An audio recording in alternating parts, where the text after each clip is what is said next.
вами видим новую купель, которая была установлена в этом году.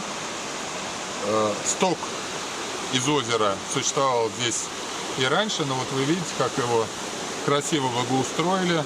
Прекрасная чистая вода, в которой можно будет окунуться, не нанести при этом вреда непосредственно озеру, которое вот остается здесь у нас за спиной.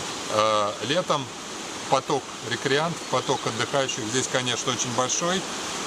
И это послужило одной из причин того, чтобы все водные активности сегодня вынести за пределы озер. Это касается не только купания, это касается и плавания на саббордах, погружения с аквалангом. Чем грозит купание?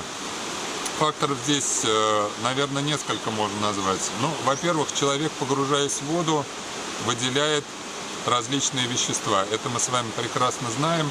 Даже несмотря на достаточно большой водообмен, в любом случае концентрация биогенных элементов и соединений в воде растет. Это способствует росту и размножению вот таких вот не очень эстетичных водорослей. Это нитчатые водоросли, спирогира, кладофора, которые при благоприятных условиях могут разрастаться, ну и вообще покрыть практически всю поверхность или весь объем озера.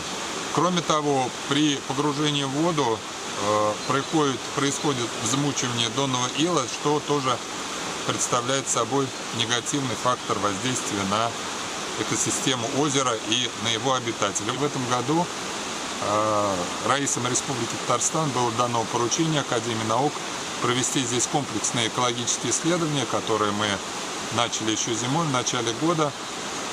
И ближе к концу года, я думаю, что мы представим широкой общественности, в том числе и бизнес-онлайну, результаты этих исследований, которые будут характеризовать и гидрологический режим этих водных объектов, раскроют более полно их животный, растительный мир.